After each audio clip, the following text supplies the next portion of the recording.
salí a la calle y no sabía manejar. Una amiga que tenía, ella me enseñó a montar, luego me enseñó a dar vuelta para así conmigo andar. Pero cuando ya amanece yo me voy pa' mi trabajo, y cuando ya regreso ella ya me está esperando. Y cuando me ve llegar ella se pone contenta y me dice: oye Nico, aquí está tu bicicleta. Mi amiga dice: tenga mucho cuidado, porque esa bici hasta flaco me ha dejado.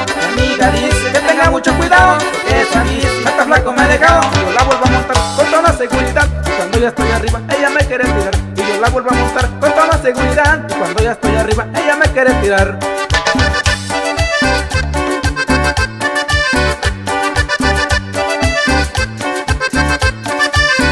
Tengo una bicicleta que la acabo de comprar, pero yo salí a la calle y no sabía manejar. Una amiga que tenía, ella me enseñó a montar, luego me enseñó a dar vuelta para así conmigo andar. Pero cuando ya amanece yo me voy pa' mi trabajo, y cuando ya regreso ella ya me está esperando. Y cuando me ve llegar ella se pone contenta y me dice: oye Nico, aquí está tu bicicleta.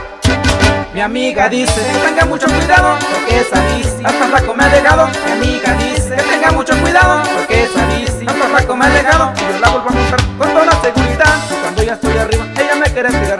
Yo la vuelvo a montar con toda seguridad, y cuando ya estoy arriba ella me quería tirar.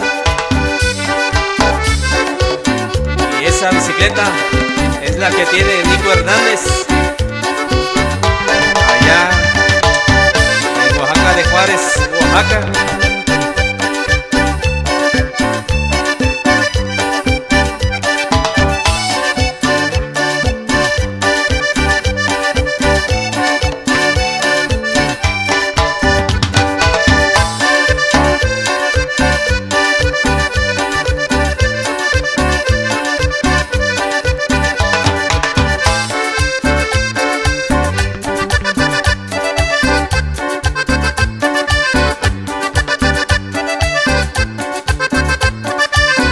Mi amiga dice que tenga mucho cuidado, porque esa bici hasta flaco me ha dejado. Mi amiga dice que tenga mucho cuidado, porque esa bici hasta flaco me ha dejado. Mi amiga dice